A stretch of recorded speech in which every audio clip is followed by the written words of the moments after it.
doa adalah ibadah kepada Allah Subhanahu wa taala. Dan ini sebagaimana yang disampaikan oleh Nabi sallallahu alaihi wasallam dalam sebuah riwayat hadis, ad-du'a'u huwal ibadah. Doa adalah ibadah. Maka karena doa adalah ibadah, maka semestinya setiap kita berdoa, kita tujukan kepada Allah Subhanahu wa taala. Sehingga kalaulah ada seseorang yang ketika berdoa dan ditujukan kepada selain Allah Subhanahu wa taala, hakikatnya dia melakukan perbuatan terlarang. Bahkan meminta kepada selain Allah Subhanahu wa taala menjadi perbuatan syirik yang dilarang. Inna syirka la dzulmun adzim.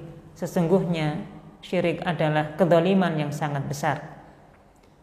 Untuk itulah setiap kita memohon apapun yang kita butuhkan dalam kehidupan kita sehari-hari, sekecil apapun kebutuhan kita, maka harus kita mohonkan kepada Allah Subhanahu wa taala. Dan ini yang pernah disampaikan Nabi sallallahu alaihi wasallam kepada sahabat Abdullah bin Abbas radhiyallahu anhu. Nabi sallallahu alaihi wasallam pernah menyampaikan kepada sahabat Abdullah bin Abbas, "Idza sa'alta fas'alillah wa idza sta'anta fasta'in billah." Kalau engkau meminta, maka memintalah kepada Allah Subhanahu wa taala. Dan jika engkau meminta bantuan, maka mintalah bantuan kepada Allah Subhanahu wa taala.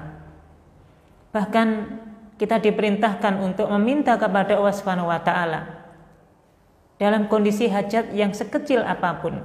Sampai sekiranya ketika kita menggunakan sandal, kemudian sandal kita putus talinya, maka ketika kita hendak meminta untuk kembali bisa memakai sandal tersebut, mintalah kepada Allah Subhanahu wa taala. Walaupun hanya dengan tali sandal atau tali sepatu kita yang putus. Tentu semua permohonan ini kita sampaikan kepada Allah Subhanahu wa taala.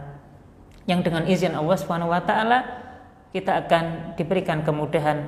Ada orang lain yang datang kepada kita menolong kita, atau mungkin kita bisa memiliki hal-hal yang sifatnya kita butuhkan tadi, tentu semuanya karena pertolongan Allah Subhanahu wa taala.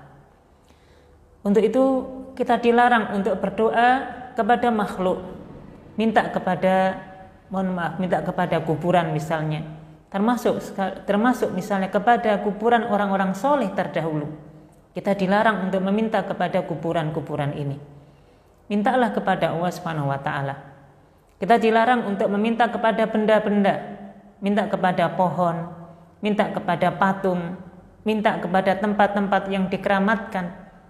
Karena ini termasuk kita memohon kepada selain Allah Subhanahu wa taala yang mengarahkan kita kepada perbuatan syirik.